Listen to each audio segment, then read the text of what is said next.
Hello, everyone. Welcome to Ed America. My name is James, one of the e-guides in Ed America, and we welcome audience members joining us here with me and online. We hope that everyone is doing well and staying safe. Ed America is the United States Embassy's American Center, and our mission is to provide a space for young Indonesians to learn more about the United States.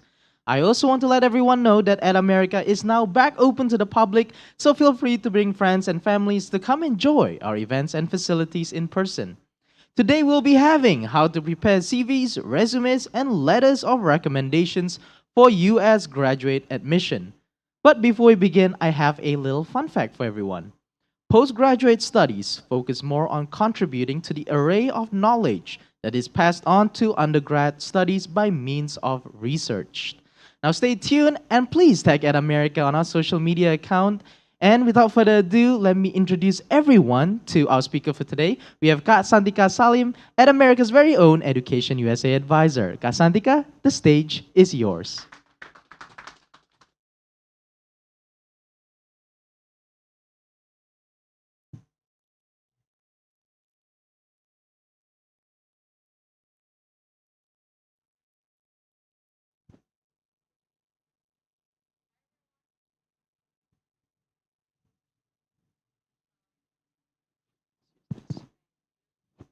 Thank you, James. Thank you, everybody, for the clap. It was very, very surprising to have five people here watching me in person. Thank you for your time and effort to come in here in person to at America. I know everything has been made very, very convenient through the pandemic. Everything can be done online. And so I actually see we have more audience online, which is fine. So I welcome both of you in person and online, but I do hope in the future we can have more in-person audience, especially for a meetup. So that will come up. I will tell you more details about it, but we will have to focus on tonight's event first, okay? All right, so today we will talk about CVs, resumes, and letters of recommendation, especially if you are applying to the graduate school in the States. But these two or three requirements are also required if you're applying to other programs like bachelor degree, undergraduate degrees programs. So if you are applying for undergrad, this also can help you, but don't feel pressured that you have to have everything that we talk about today here, because this is actually more intense for the graduate schools, okay? All right, so let's jump in. So I know most of you probably already know what Education USA is, right? But just in case we have a first timer, this is for you. So, Education USA is a US Department state of network, over 400 international student advising center in more than 170 countries, of course, not in just Indonesia. So we are literally a global network of advisors like me and Christina here, who actually help anybody who wants to study to the States. And, you know, that's the only requirement for you to come to Education USA, okay? And everything is free, everything's open to the public, so you don't have to worry that we will charge you or any hidden cost at all, okay?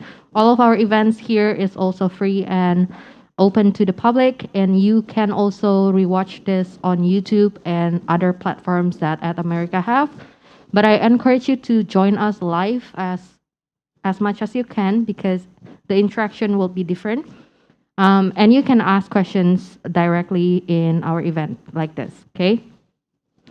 So we promote the whole higher education in the States, providing you accurate and comprehensive current information about the opportunities. And I want to add here strategy, okay? Because a lot of you guys want to study to the States, but probably do not know how to proceed with your plan. So coming to us, talk about it, will help you to navigate like how much time you have left, when you should get things done before the deadline, and so on and so forth, okay? All right, so in Indonesia alone, like I said, we have 6 centers, a total of 7 advisors, including me and Christina here. So we have two centers in Jakarta alone. We are in US Embassy with Mas Iqbal. And here in At America Jakarta, it's with me and Kak Christina. Kak Christina, if you are in person, she is here. But if you are online, she will be in the Zoom chat box. But if you're not in Zoom, that's fine too. You can also send your questions on the comment box in other platforms. But if you're in Zoom, it's through the chat box. If you're here, you can just raise your hand later during the Q&A, okay? Moving to Surabaya, we are in Universitas Airlangga Unair with Mbak Ambar. And then in Malang, we are in Universitas Muhammadiyah with Mas Zaki. And moving to Makassar, we are in Universitas Fajar with Kak Cendani. Last but not least, we are also located in Banda Aceh. We have Kak Lilis in Universitas Islam UIN Araniri. So if you know anybody who are in, not in Jakarta, wants to study to the States, you can refer them to Education USA because we are scattered all around the archipelago country of Indonesia, okay? And it's the same, everything's free. So don't worry, if you're referring your friends, everything's free of charge. And this is what we can do for everybody who wants to go to the States to study. So from step 1 until 5, you don't have to come to us like from the very first step. That's not how it works. You can come to us in the 3rd step or even on the 4th step or 5th, up to you. Whatever you need, okay, we are here. So the first step is actually researching your options. This is when you need to find out the program that you want, the school that you have interest to, learn more, and whether or not they have the program that you want, whether or not you like the location, and so much more in that, okay?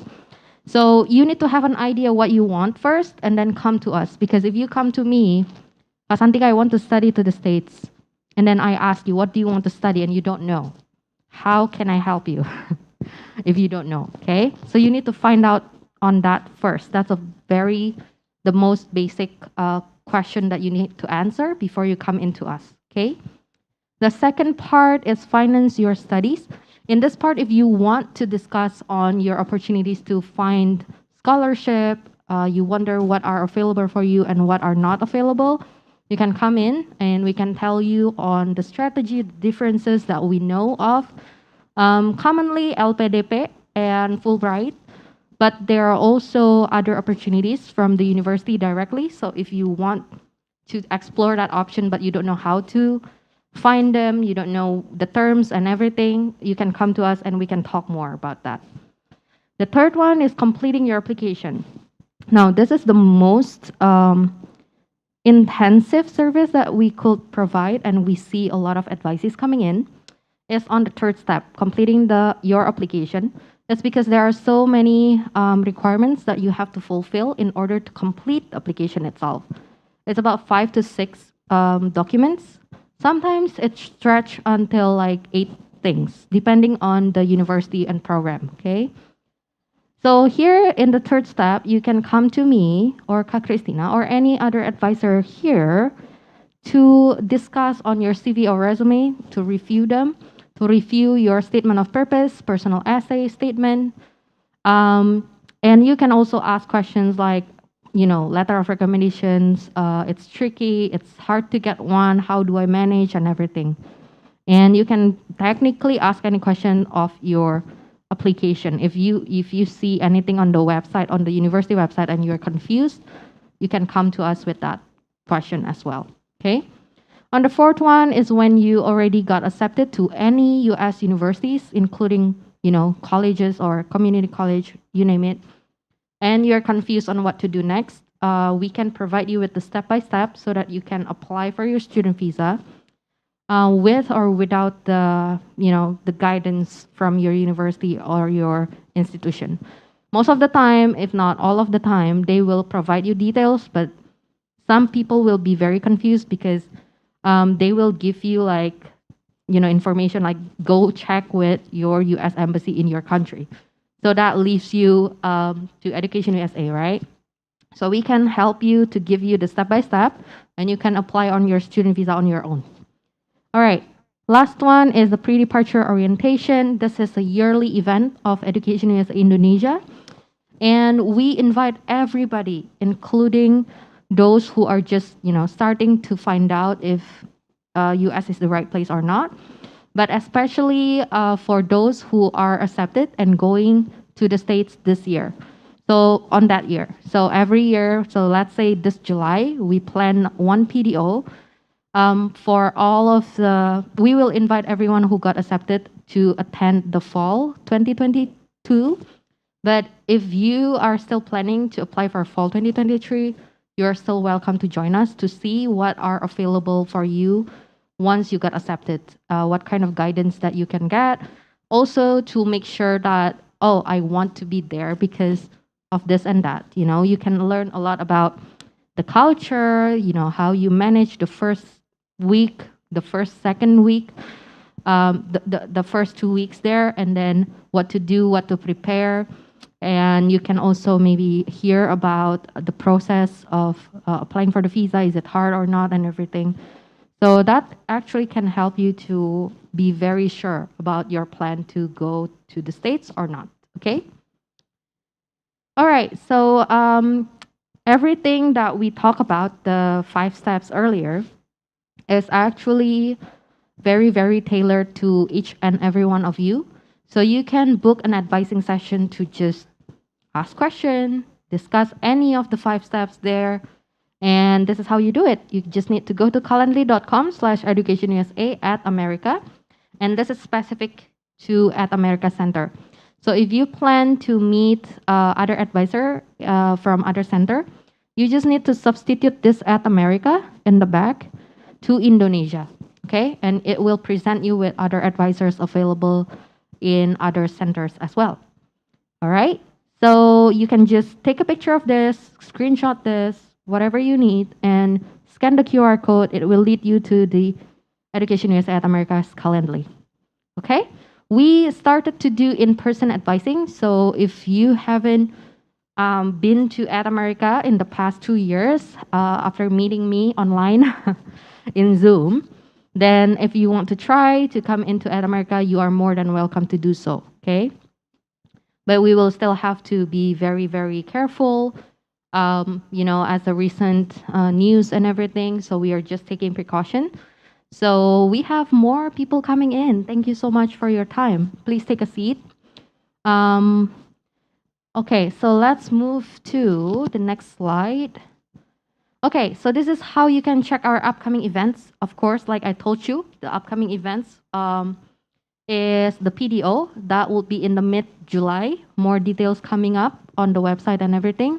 Or I will just blast it to your email, just like I did an hour ago. You can also look forward to the 2nd July, Saturday, 2nd July. We will make a meet-up for advisees. I plan to bring in some snacks and drinks so that we can, communicate with each other, finding out, oh, you also want to study to the States? Oh, where are you going? Where are you planning? If you have a friend who have the same goal as you, that will be very nice and supporting for you to achieve your goal. And I find that really, really important. And you can also come and ask me questions where you're struggling and everything like that. Or just come up to me and talk to me, see if you feel comfortable in sharing more details that are private. Believe it or not, your plan to study to the States are very private. So of course you don't want to just share it to anybody, right? But you can feel very safe in Education USA and our community of advisees, because everyone here is so supportive that it doesn't feel like you're competing against each other. Moreover, you will feel like, oh, you're not alone in your struggle as well. So it helps you to, oh, okay, I'm not alone, so it's normal, right? That's what we need sometimes when you feel stuck. So you're very welcome to join me on the 2nd of July. I will have more details on the website. So these are the websites. You can check them periodically so that it will appear there by next week. I think it will be there, okay? So 2nd July, mid-July for PDO. And then we will also have a sharing session of a successful advisee. After years of journey and trial and error, she got accepted to an MBA program in University of California, San Diego. And I would love to invite her to share that her struggle is worth it, okay? So you can also feel motivated if that applies to you. All right, so without further ado, we will start today's topic. So this falls under the step three, right? CVs, resumes, and letter of recommendation, because they're like the requirements. So I'm going to do a quick head count. I have 1, 2, 3, 4, 5, 6, 7. Wow, 7 in-person advisees. Sorry, attendees, but yes, soon to be advisees, hopefully. So here you go. These are the general requirements for the U.S. graduate school application. Okay, I will highlight these two, which is what we will talk about today, number 3 and 4. So I list them down not because the first one is the most important. Nope. So these are like random list, but these are like 6 things that you usually will need. And on the essay here, on the sixth one, it really depends on how many essay they will ask for in each of the program and each of the school. And we just did this session last week. So if you miss it, you can go to YouTube and rewatch it. But we will also have it again in the future. So you just need to stay tuned, okay? All right. TOEFL or IELTS, it means TOEFL IBT here. Sorry, it's missing there. Transcript, it needs to be the official one, and then CV or resume, depending on what they put on the requirement list of the program that you want to apply to, okay? We will talk about the difference because it's, of course, confusing. Which one should I submit, right? Letters of recommendation. Usually the minimum will be 2. Some schools do a minimum of 3, but you can submit up to 5. So it really is decentralized. It will depend on the program that you want to apply to. So pay close attention to those small details in the requirement that probably will only show if you have make an account to apply to that school or program, okay? All right, so let's go for the CV and resume first, right? So they are used for fellowship, grant, postdoctoral position, teaching, research, assistantship, and everything else. So they request a CV, but they're looking for like a resume version of it that includes publication and description of the research project. And US universities generally take a holistic approach to evaluate applicants. So I want to go back to here, right? If it's holistic, there will be no one thing that will make them say, okay, you're accepted. So you need all 6 of these aspects to let them decide you are the right fit. It's not just your score in your transcript. It's not just your TOEFL IBT score. It's not just your letter of recommendation. It's holistic. Everything will be put together and then decide together as who you are. Okay, so they request CV, but in general they're looking for kind of a resume, and we will talk about the difference. Okay, that includes publication and description of your research project. Especially if you're applying for research assistantship or teaching assistantship, they will want to see those experience in your CV and resume. Okay, so what's the difference? CV is curriculum vitae, means a course of life in Latin. Of course, so it means everything in your life, everything that has happened in your life. It's over 2 or more pages, so it's not limited to the number of page. It is a high-level detail of your achievement and more than just a career history. So it's really detailed and long. That's what you can perceive from these 3 points here, right? And it covers education, teaching and research experience, publication, awards, presentation, honors, blah, blah, blah. Of course, not everybody have publications. Not everybody have honors, and that's fine. So these things are only applicable if you have them, right? But it's nice to have, but it's not a must, okay? And of course, this one, Education, you need to have it because you are applying to a school. They need to know your last degree. So that's why this one is a must. Okay. And the rest here is kind of optional. Depends if you have them or not. And it's static and it doesn't change for different position. Meaning if you're applying to so this point is more applicable if you think about it like you're using your CV to apply to like 5 different jobs. You don't change your CV according to the job description for different positions, right? It's the same thing because it's like your master copy of your experiences and everything. Okay? It's like your database. Okay? So it doesn't change. Okay. And this is resume. So it means summary in French and it is self-explanatory. So it's much shorter. It's concise document, usually no longer than 1 page. But usually in the US application, they will say no more than 2 pages instead of one. Unless you are applying to MBA, then you don't really have to worry about making a 1 pager resume. Um, 1 page resume is more familiar for the MBA programs just because they are more, they're very specific in terms of like, they want things very concise and quick to scan and everything. So it's more familiar for the MBA, but unless the program really asks for like 1 page resume, you can have usually up to 2 pages. It is a summary of experience, education, and skills. Intended reader will not dwell on resume for very long. The goal is to make the individual stand out from the competition. So competition here means like how do you stand out from the rest of the applicants that also apply for the same program as you, right? And we will talk more about how you can do that later in the context, in the content of your CV and resumes later. So you should adapt your resume to every position or purpose in the purpose the applicant is applying for. Well, it means if you're applying to a program and you want the research assistantship position, you should reflect your research experience in the resume.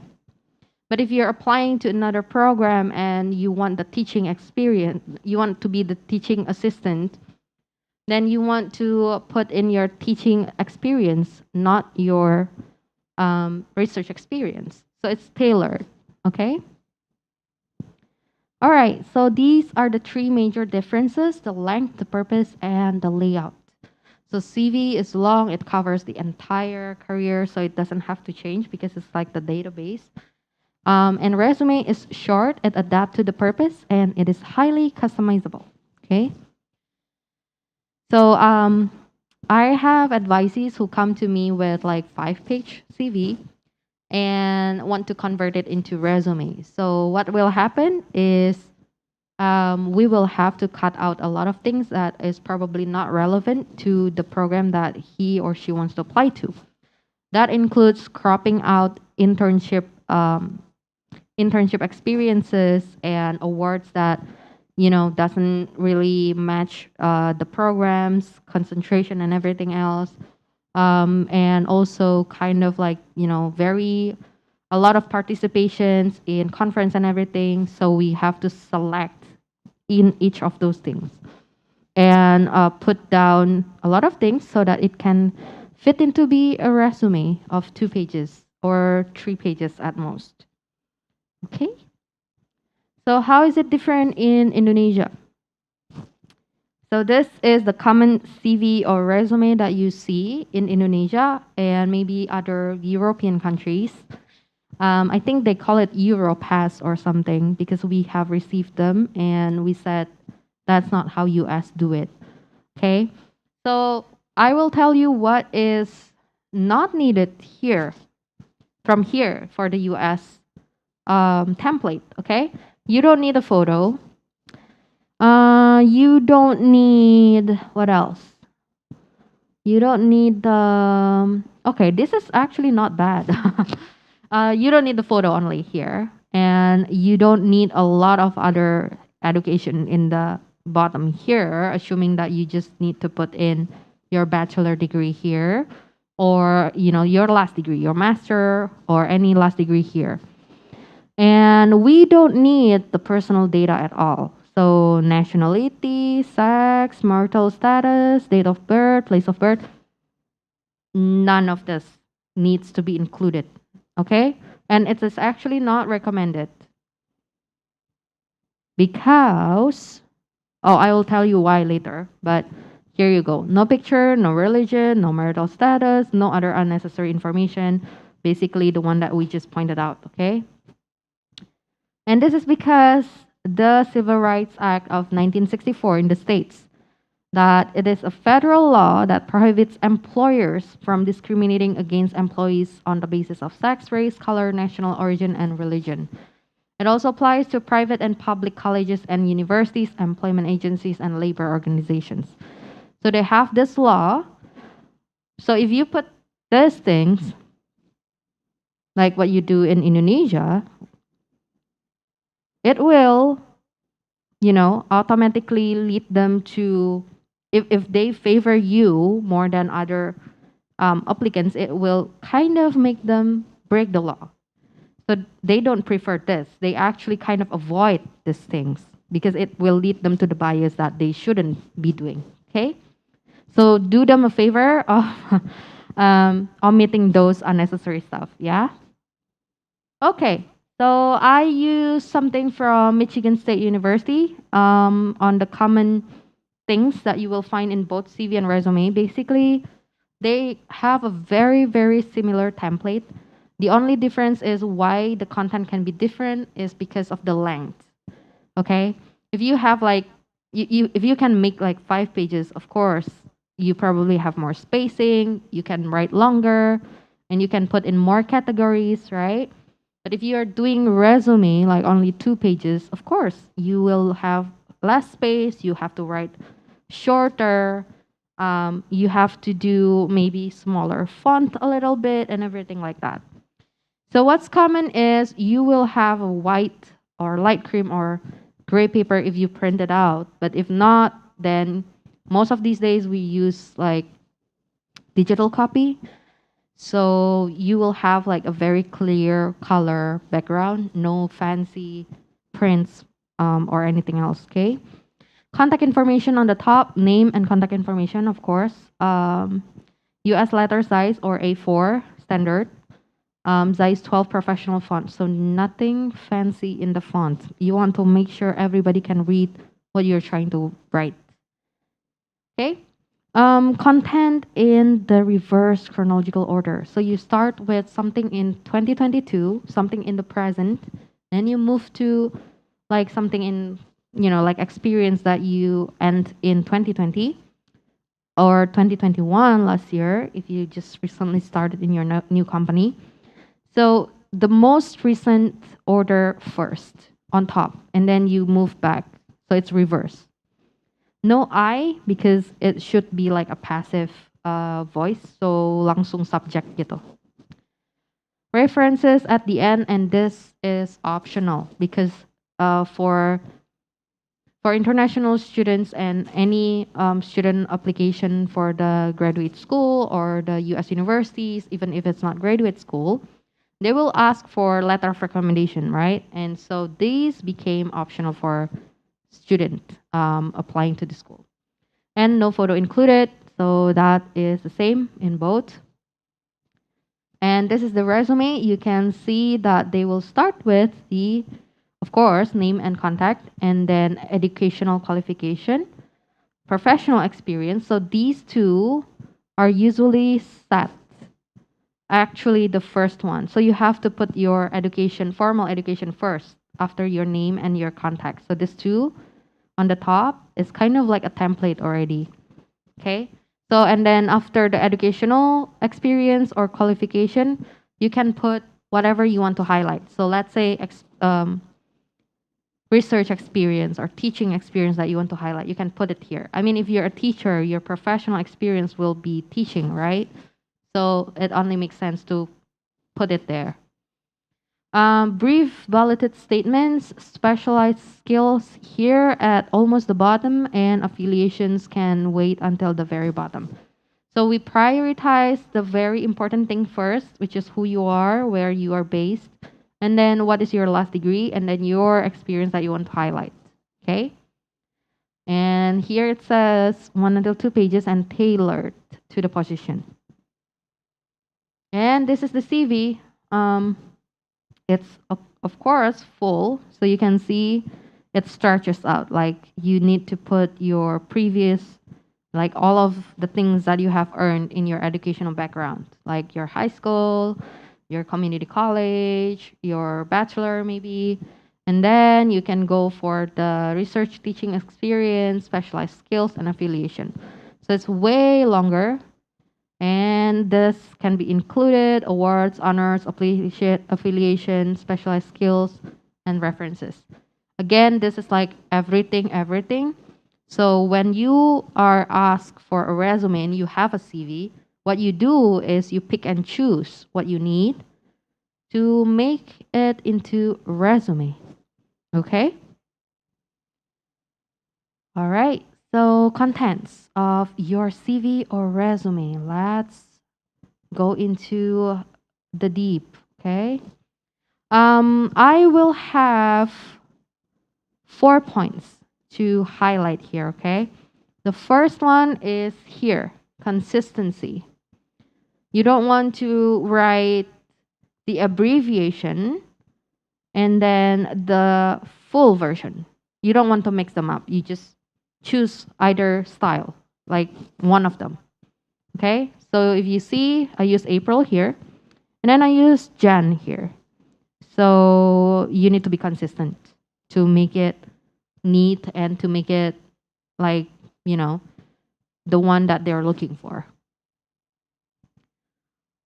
And quantify. So quantify means you put in the numbers that you have achieved, regardless of what field you are in. If you are in the business, it's probably sales, probably if you're a manager, team members that you manage. If you are like an event coordinator or program coordinator, number of events, right? For me, it's number of advisees, number of sessions I conducted, right? So here's the example, whenever possible. So it's not like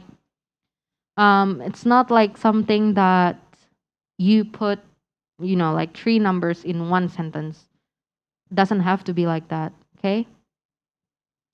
The third point here is check the specific requirements, because this is an example from Arizona State University and from the business school.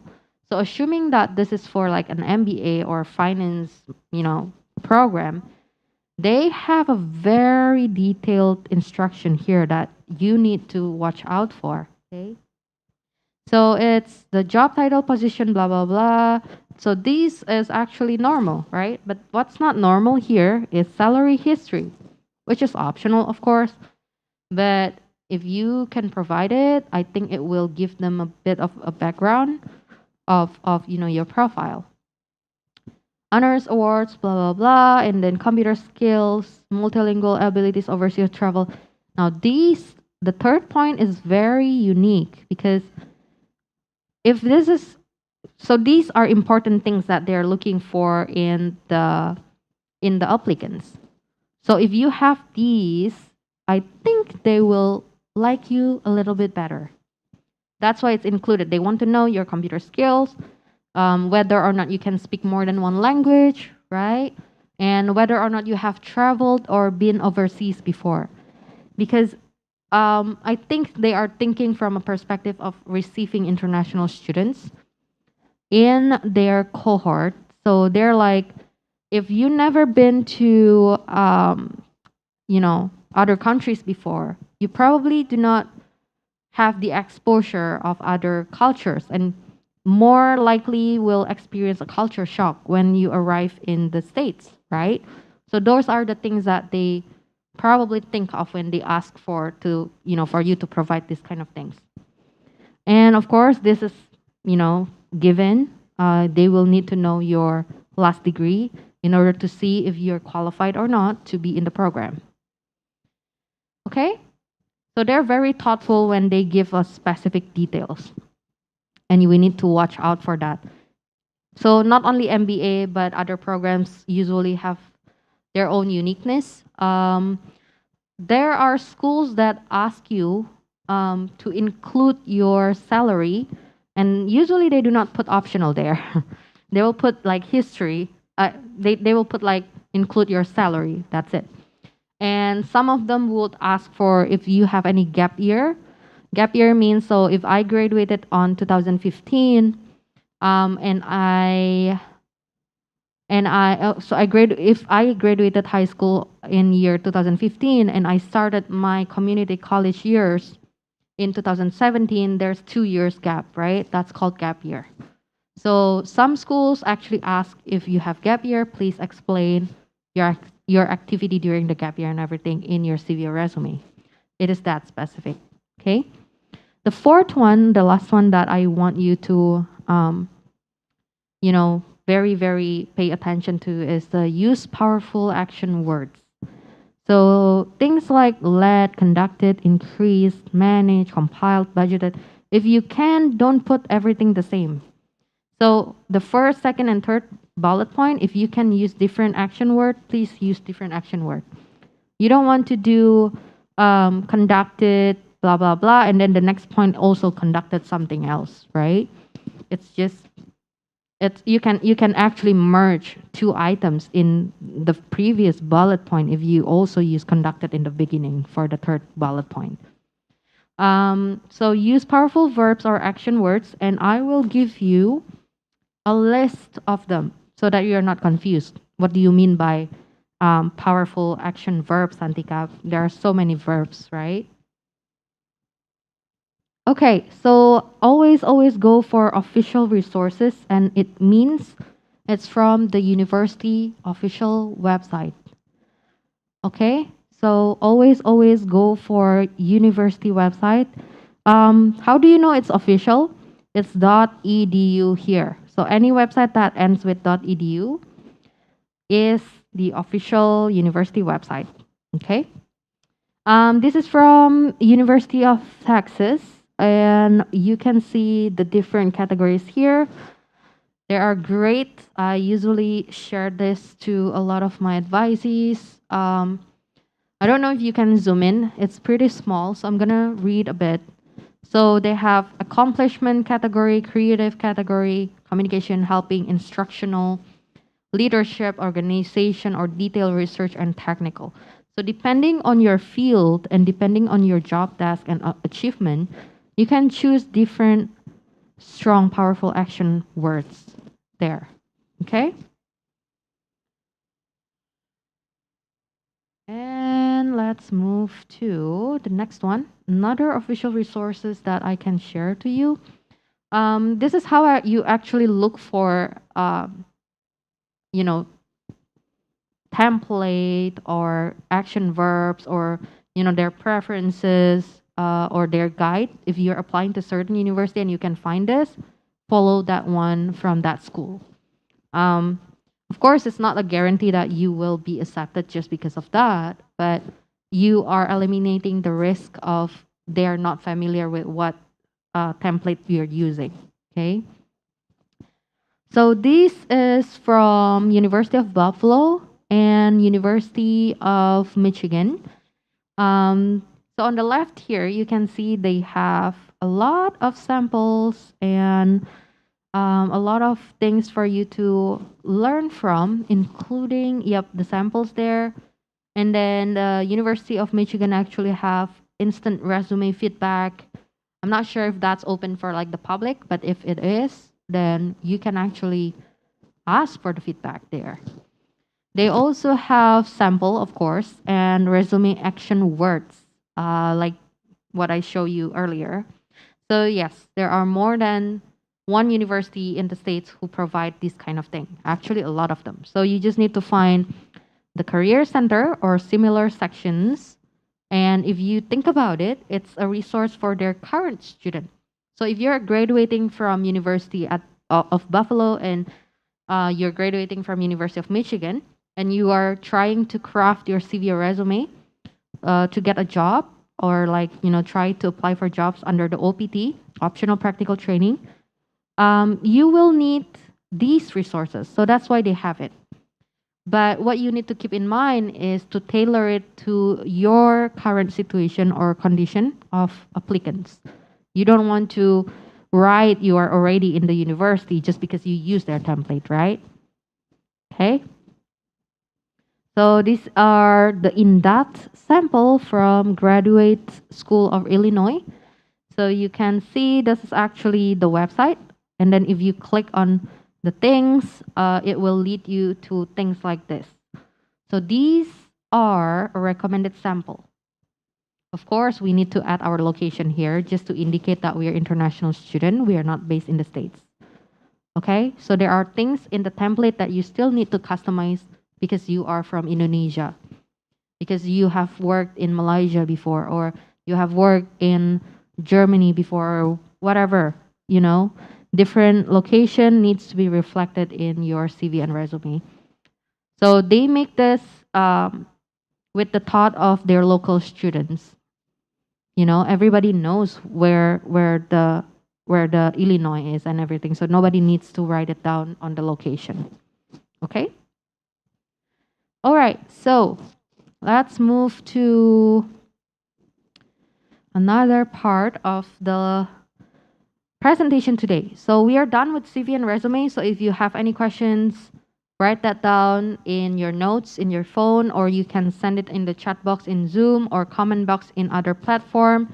We will have a Q&A in the end of the session, which is, yes, we still have time. Still have about 40 minutes. All right. I'm refreshing to see if we have questions from Zoom. None so far. Okay, I will assume that I'm being very clear. All right, what is a letter of recommendation? So it is a detailed discussion from the referees of the personal qualities, accomplishment, and experiences that sets you apart from other applicants and shows how you are perfect for the programs to which you've applied. So these are, the usual referees that you can get for different perspective.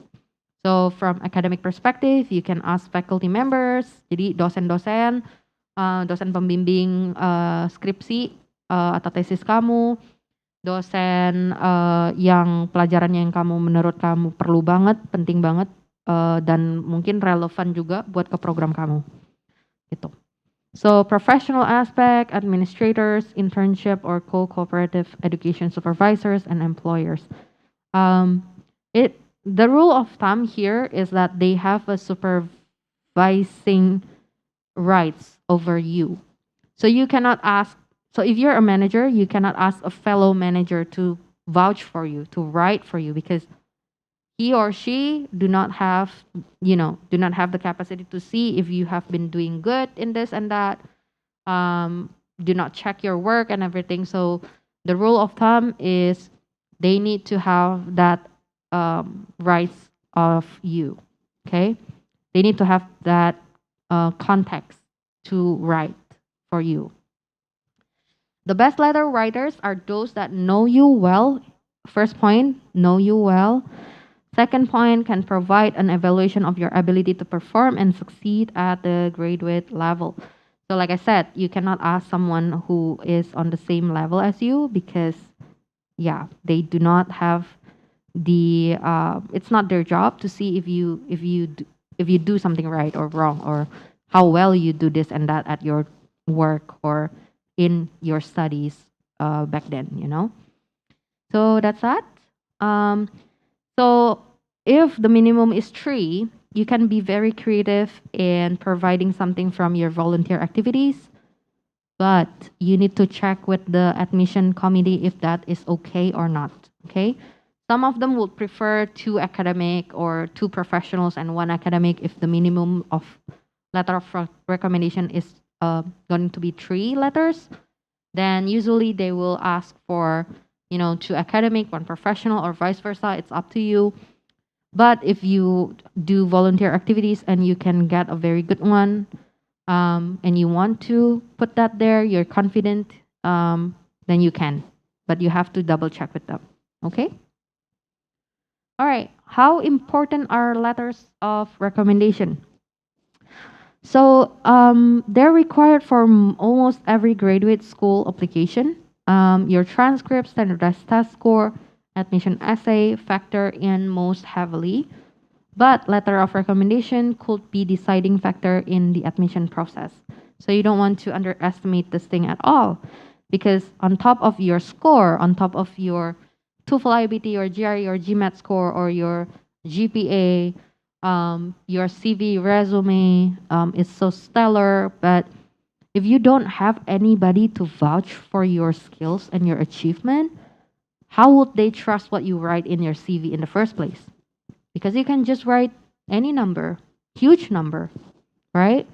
But if you have a letter of referees or recommenders who can actually vouch for what you wrote in your essay, what you wrote in your CV and resume, it proves that you are really, achieving those things.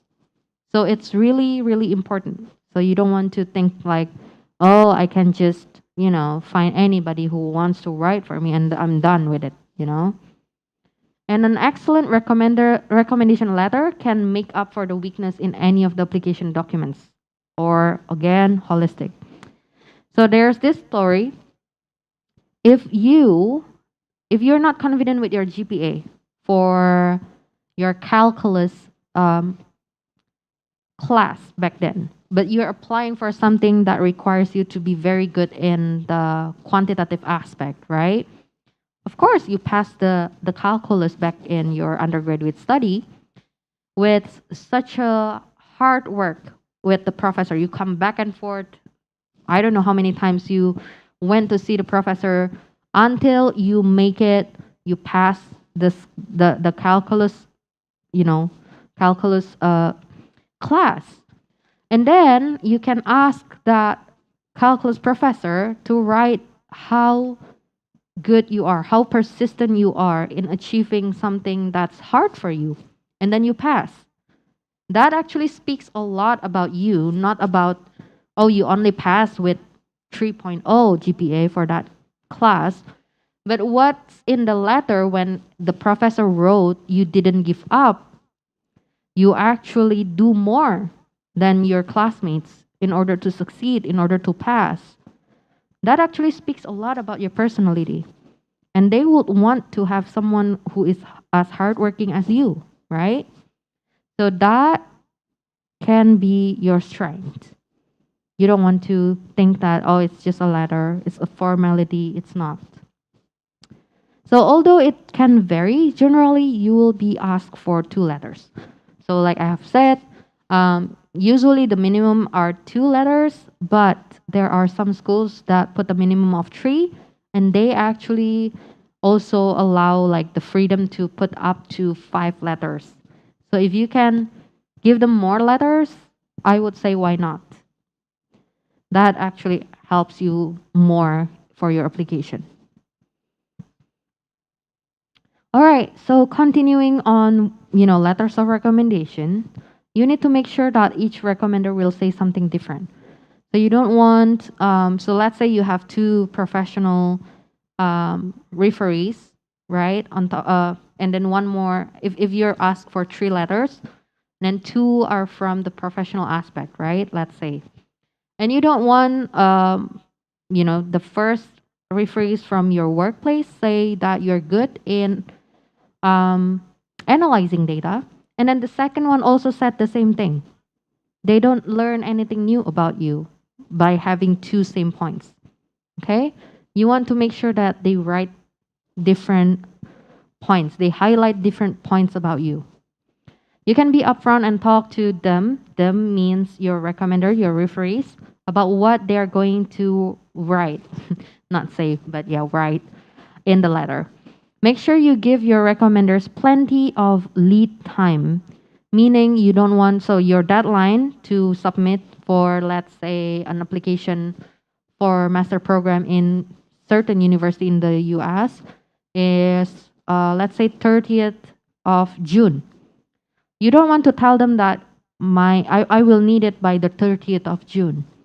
Because what will happen is they forgot, they don't have enough time, they're busy, and you don't want that to, affect your application. So if the application doesn't accept any late documents, you did not complete the application on time. Okay, so you want to have a buffer time. That means lead time here. If possible, 1 month before your deadline, everything has been submitted from your recommenders. Okay, so if they ask you when do you need this by, don't give them your your school's deadline, but your personal deadline. I want all of my application, all of my checklist to be ticked by this date. Maybe 1 month before the deadline, the real deadline of the school, maybe 2 weeks before, up to you, but have a buffer time. Okay? Yeah, you don't want you so if your deadline is like next week and you just ask them like today, you will be very anxious. That's one. The second one, you will call him or her every day to ask. And you don't want to do that. It will annoy them and it will be very hard for them to write a good letter for you. Okay? You don't want them to write something bad. That's the point. Don't be afraid to do this, meaning, of course, don't be afraid to remind them. But if you do not give enough time for them and you call them every day, that's called, pestering, and that's really negative. You don't want to do that. Okay? Reminding is okay. So let's say you asked them 3 months ago and you follow up like after a month, you ask for the first time, and then they say, oh, I need more time. Okay, then you maybe come back on the second month, right? So yeah, reminders are fine, but calling them every day because your deadline is approaching like 5 days and you only asked like 2 weeks ago is not okay. Unless you really, really know the person and he or she don't mind, then that's fine. But most of the time, if you have graduated like 5 years ago, you probably need to keep in touch, like try to reach your professor first. So in Indonesia, it's called like, mungkin kamu harus basa-basi dulu, ya kan? Kamu harus kayak, halo Pak, halo Bu, apa kabar? Masih ingat aku nggak? Gitu-gitu ya kan? Karena udah 5 tahun, apa udah 3 tahun, right? So you need time to approach them again if they're someone from your past. So make sure you have lead time for this. One of another reason why you have to do that is because you will need their help to write or to highlight certain points for you. Okay? All right. So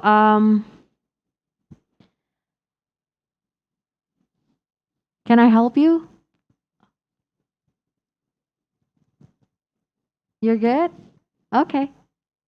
So yeah, just want to make sure that um so we also have this.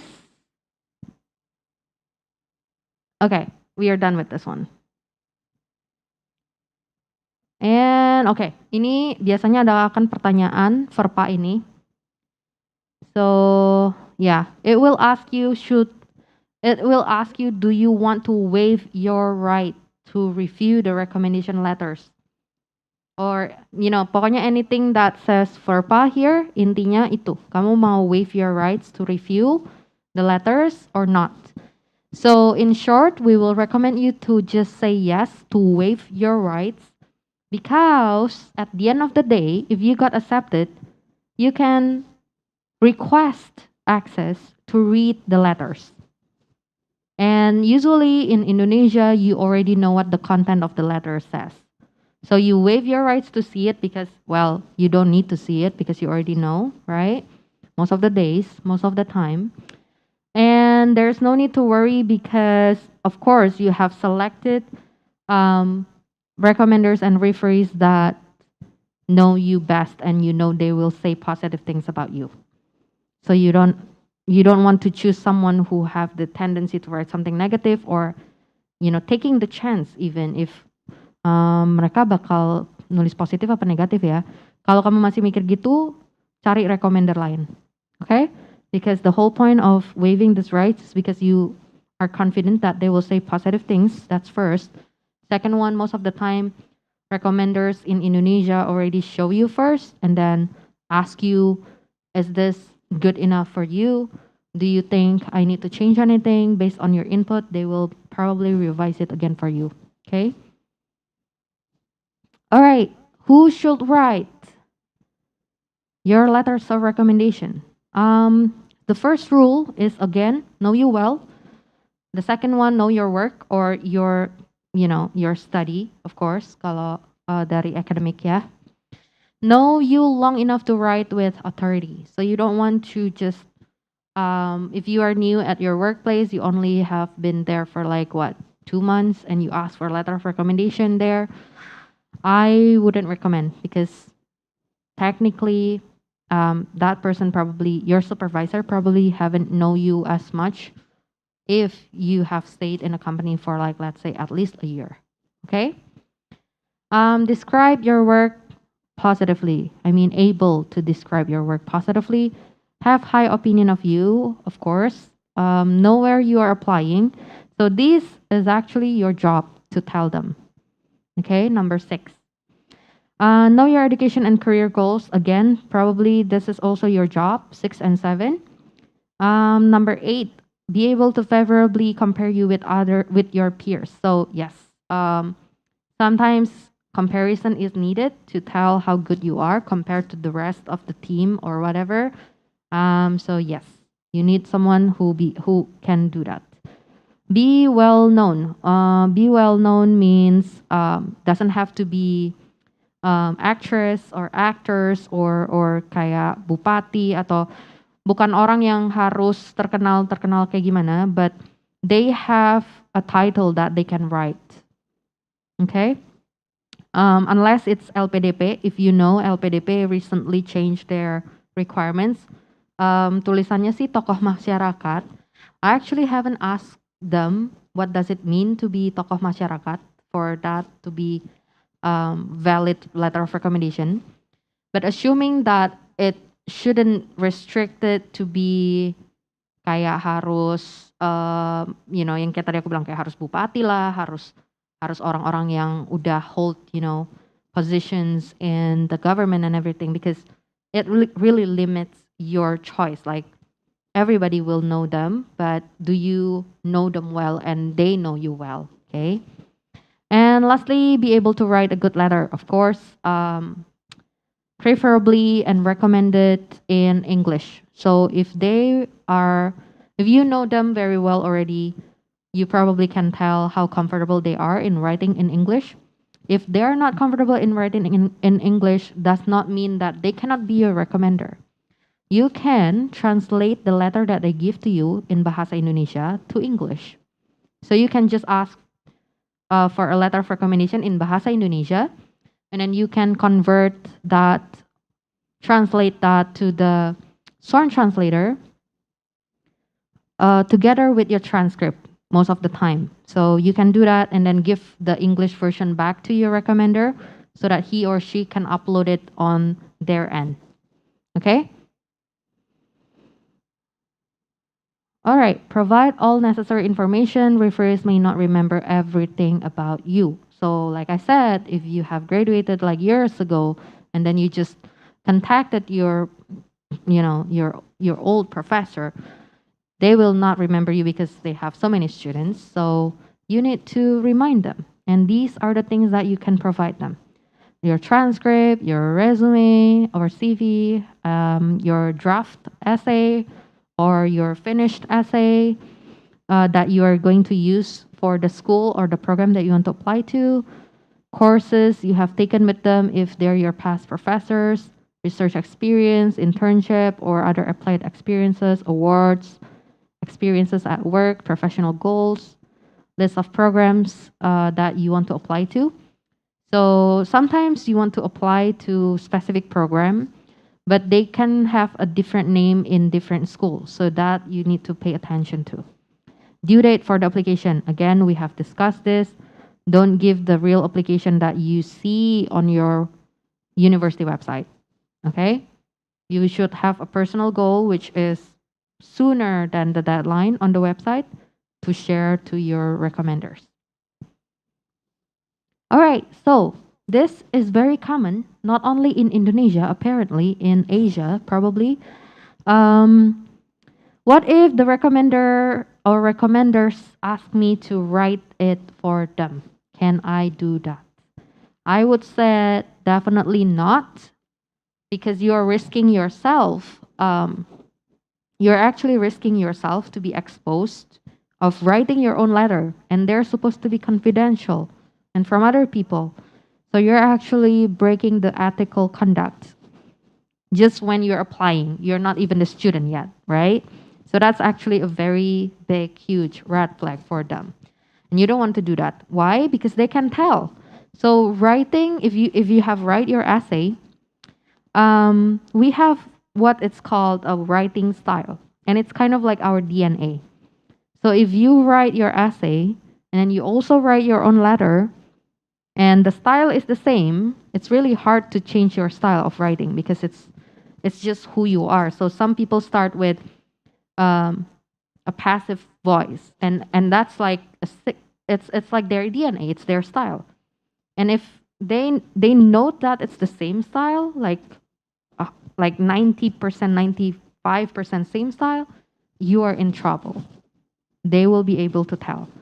Because I am not a native speaker, and some of my advisee came to me for essay review, and some of them forgot to quote the things in the essay, and I'm like, this paragraph have some different style. Did you quote it from somewhere and everything? And they will be like, oh, I forgot to put the quotation mark.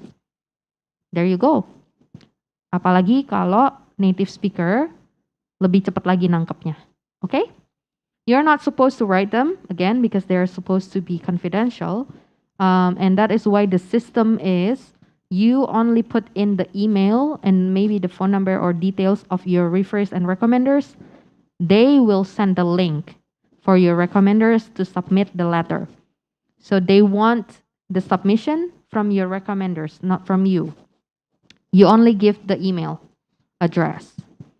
Okay? So that's how you know they want it to be confidential and try their best to get it from the recommender, not from you.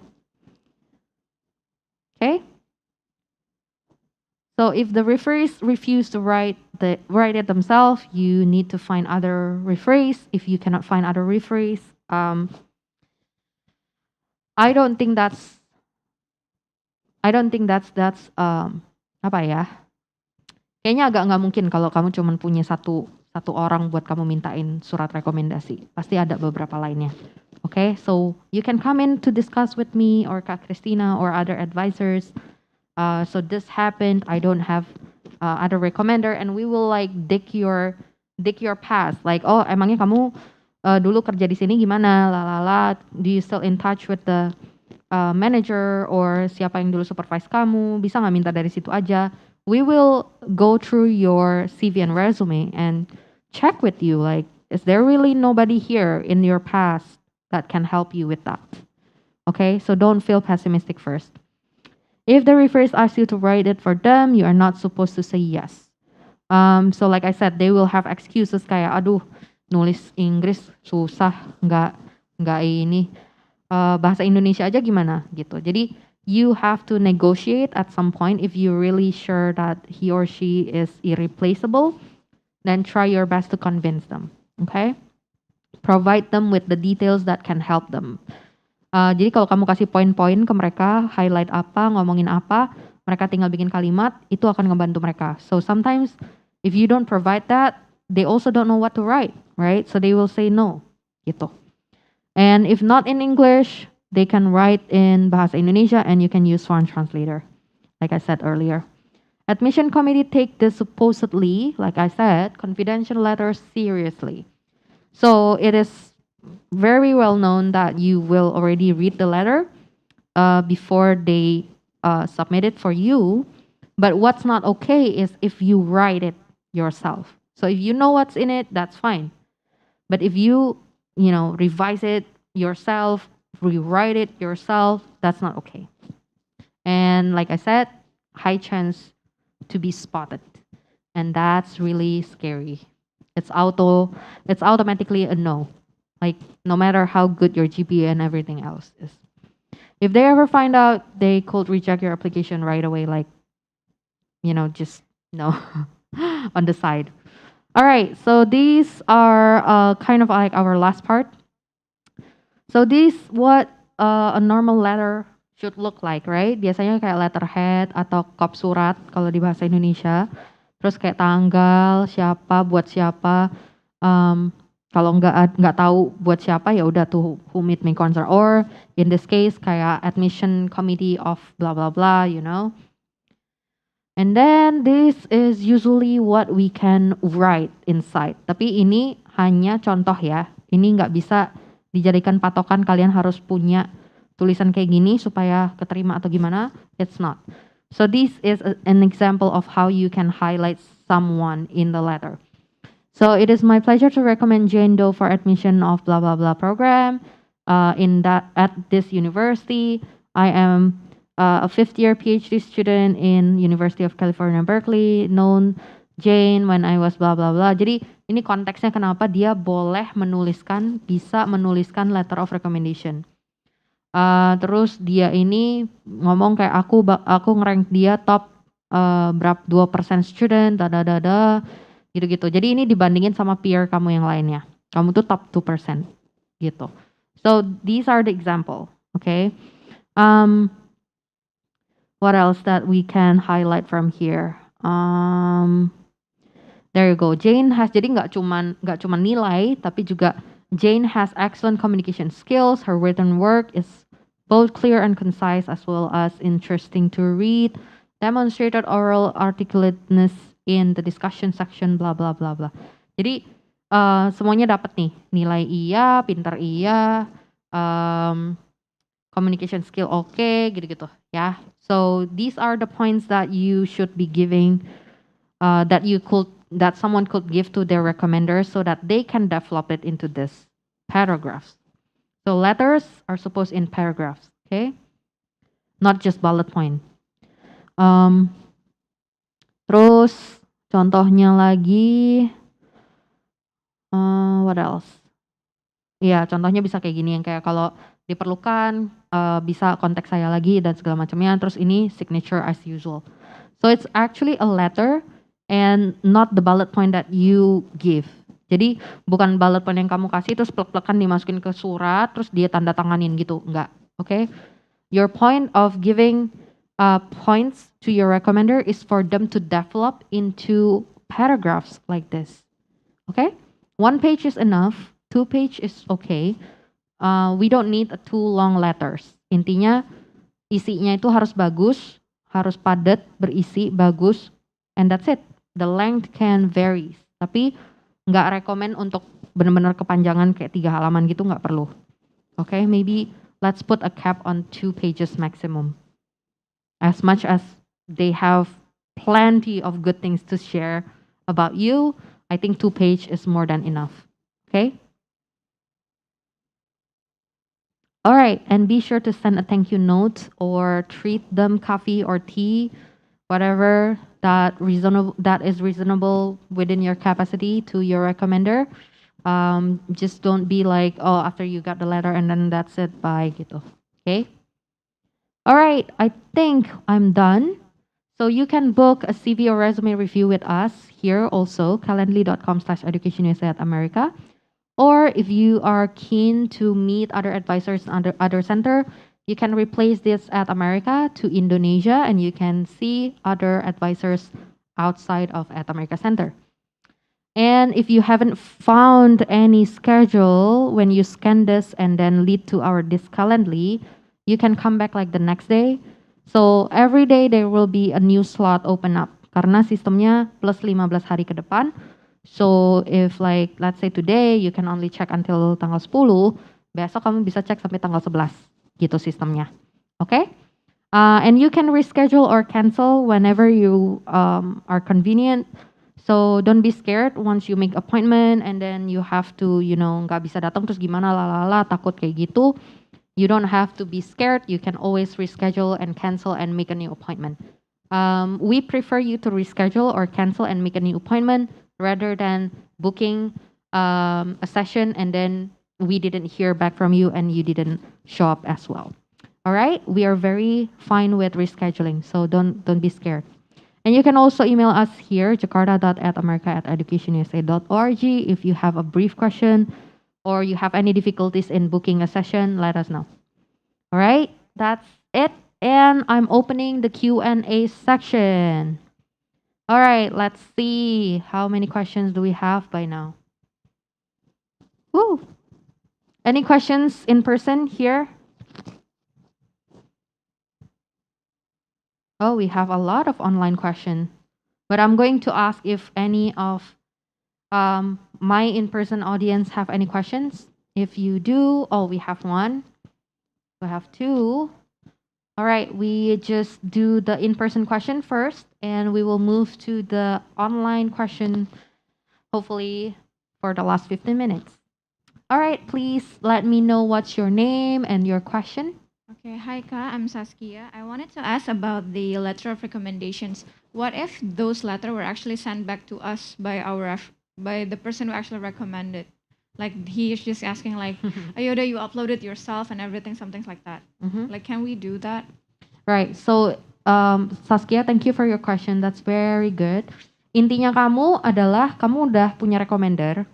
Dia udah nulis buat kamu, terus dia kirim ke kamu. Ini udah bagus belum gitu kan?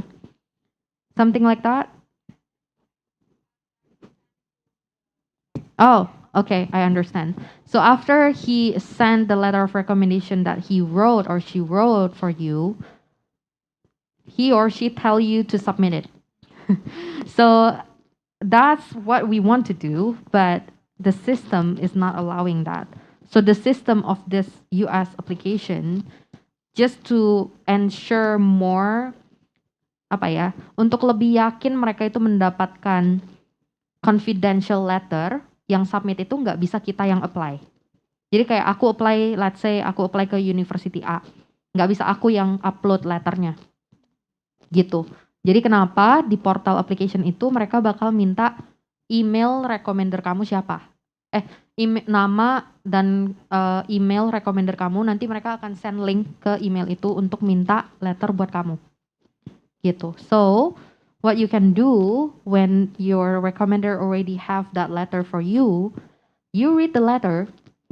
If you think that's already great, like it highlights the things that you want him or her to highlight for you, what you can do is, Pak atau Bu, aku masukin email Bapak atau Ibu sekarang, and then the university will send a link and you can just upload it there. That's it. As simple as that. Okay? Karena mereka nggak tahu sistemnya aja sih, mereka suruh kamu submit sendiri. If they know it's that easy just to click the link and upload it, they will be fine. If they write a new letter for you on their own accord, misalnya mereka nulis sendiri, nggak suruh kamu nulis, mereka udah nulis sendiri, ya masa mereka nggak mau nge-upload? Doesn't make sense. Pasti di-upload, ya. Alright, so second question in person. Okay. I actually have two questions, but it's real quick. First one, if the requirement says submit your CV or resume, then which one should I submit? Both or which one? Okay, so I think I forgot to say that it will be very interchangeable terms when it comes to the application requirements on the website. They will only write CV or resume. What you need to do is dig deeper. So mungkin itu di website, baru di websitenya doang nih buat program A. Requirementnya CV atau resume. Terus ini, itu, lalala gitu kan. Now what you need to do is make the application portal. Jadi dia pasti ada application portal. Kamu bikin account, kamu masuk and you see what are like the in-depth description of the CV or resume they ask for. Kalau dia bilang no longer than 3 pages, terus include ini itu, just make sure you include those things and don't worry about if it's CV or resume, doesn't matter, right? You can write its CV, you can write its resume, but what makes the difference is how tailored it is, how long it is. Gitu. Kalau dia bilang CV or resume no longer than 3 pages, so it can be CV, right? Because of the length. And if you only have 3-page CV, that's everything of your experiences and achievement and accomplishment, then it's a CV for you, right? But for someone yang punya CV 6 halaman totalnya, dia harus maximum of 3 pages, itu jadinya resume dia. Right? Jadi lebih kayak gitu, ya? Okay. Alright. Second one, it's about the letter of recommendation. Let's say it's 2, and then for the academics, I have like 2 or 3 cadangan. Is it okay if I ask 3 of them to write, and then later on I'll choose which one is the best? I think. Is it okay or no? Sebenarnya it's okay or not-nya itu tergantung relationship kamu sama recommender kamu. Itu pertama. Kedua, the problem that I am thinking right now is the name of the university and the program that they have to tailor. So if you're applying to 3 universities, 3 programs, right? Let's say 3 programs, 3 universities. Recommender kamu tuh harus nge-customize nama itu loh di dalam letter. So if you only make them cadangan, I don't think that's really fair. That's one. The second one, why not you list down the universities that you want to apply to and then spread them out. Jadi nggak satu recommender harus bikin 3 customized university name. Kalau kamu bisa minta 1 aja dari dia, terus yang 1 buat ke university B dari recommender yang B, university A dari recommender A gitu. Ya. Jadi lebih ke itu sih. And also if you're not confident how well they will write for you, I think it's best to ask from all of them, and like you said, choose. Tapi if they don't know the system, it's fine. Like system yang tadi aku jelasin ke Saskia. But if they know the system, they know that you don't ask for the letter after they write, right? And that is bad. Okay? So kita harus pinter-pinter strategi juga supaya nggak let people that want to support us down. Okay? We can actually discuss more in the advising session. Okay? I would love to know like how many universities you apply to and everything, so we can talk about it. We actually had a session already. I'm Rachel. Oh, we did? Oh, okay. Hi, Rachel. Nggak kelihatan karena masker. So yeah, we can do another session. So there's no limit on how many sessions you can do with me or with Christina or other advisor.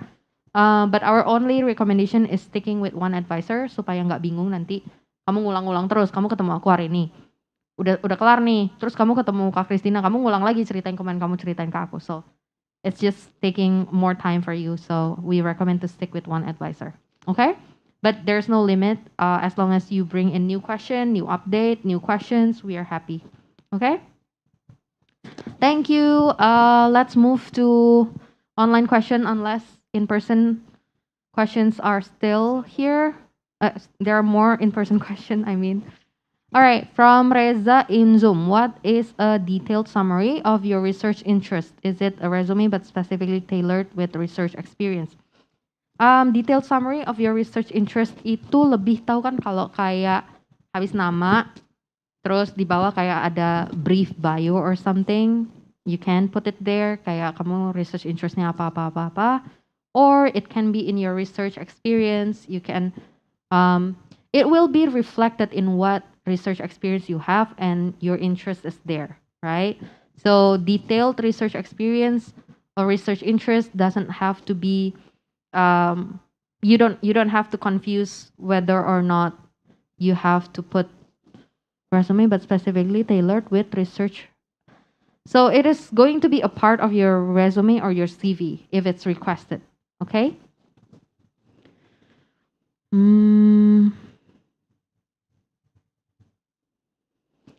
Second question from Dwita. I want to ask about the letter of recommendation. If we are applying through SOFAS, okay, and I want to apply for 3 universities. How should the recommendations write it? Do they have to write 3 different recommendations?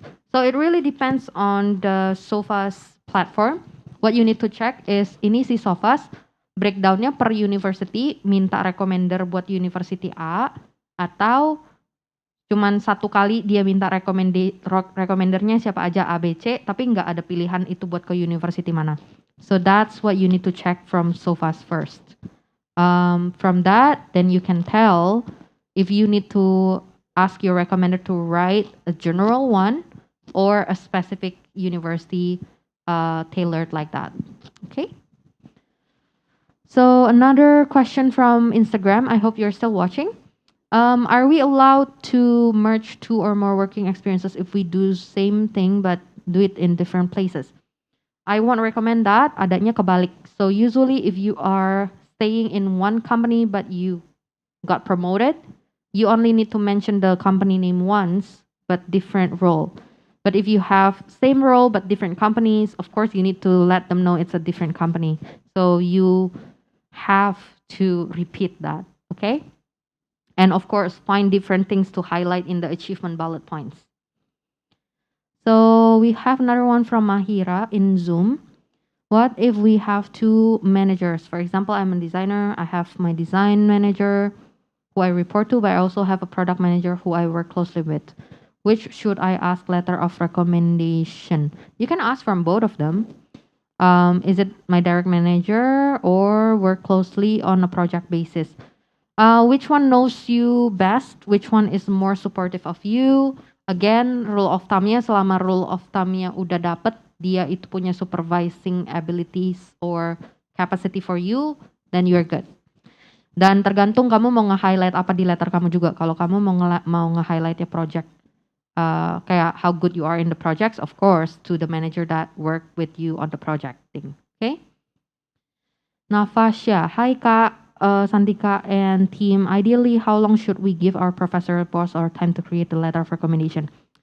Depends, because you know them, depends how busy they are. Jadi kalau misalnya kamu tahu, kamu di kantor yang sama dengan mereka, kamu tahu kan kayak peak season kalian gimana, kayak misalnya accountants itu akhir tahun menggilanya. So you don't want to ask them letter yang kamu bilang, aku mau mintanya bulan Desember dong. Ya most likely nggak akan dapat Desember kalau mereka lagi sibuk banget gitu kan. So I would say at least a few months before your personal deadline. Udah kamu mulai minta ya, bukan kamu minta mereka kumpulnya beberapa bulan sebelum personal deadline, bukan. Tapi kayak mulai approach mereka untuk minta dan segala macam tuh kalau bisa beberapa bulan sebelum the personal deadline that you set that you want to complete your application. Okay?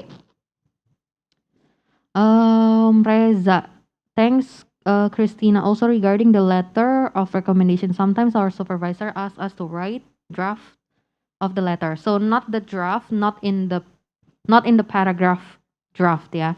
Bullet points of what you want to highlight boleh. Kayak tadi kita udah bahas. It will lose the originality of the letter. Exactly. That's why we don't want to do that.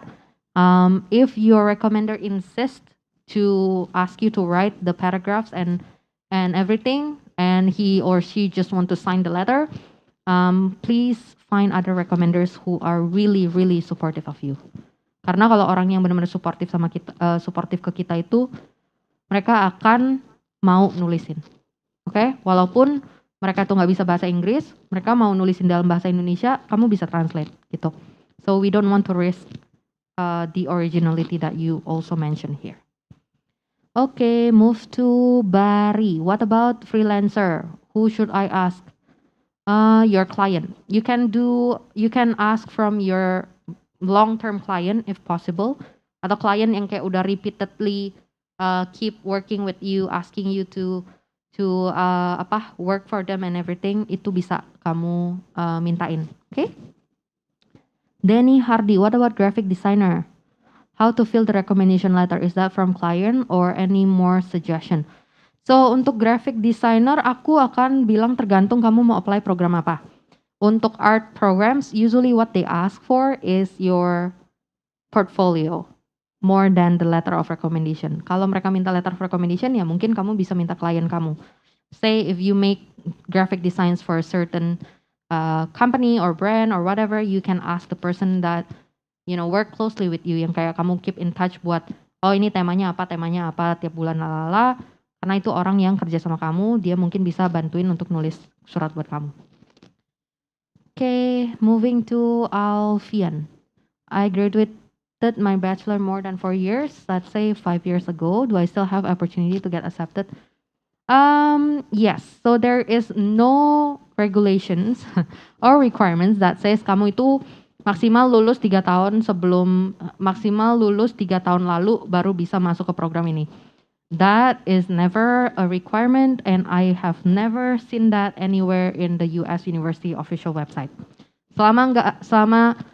Selama hal yang kamu takutkan itu nggak ada di requirement, ya nggak usah ditakutin, oke? Okay? Arifia, may I consult to the bullet points of my recommendation letter with EducationUSA team too? We can. If it's only the bullet points, I think we can do that, okay? But of course, you need to come up with the bullet points already, and then for to be discussed. Because I won't know what are the things that you have achieved and everything in certain workplace, what are the strengths that you have and everything. We do not know that. So if you come up with to us with the bullet points, and then you have some doubts to ask questions to us, then yes. What else? Dari Dira, is it okay if we ask letter of recommendation from former supervisors? For example, we have been moved or promoted to a different department, but we feel like our former superiors also know us well. Our former superiors also know us as well as we were in the department for more than a year. The answer is yes. If they're willing to give you, then I don't see why not. Plus aturannya kan sebenarnya lebih ke orang yang emang pernah atau punya currently atau in the past have supervision task on you gitu. Okay? Okay, I think we are done with the online questions, and I hope we don't have any more in-person question. Anyone? Short one, if any. If not, I'm closing the session. Oh yeah, we have one.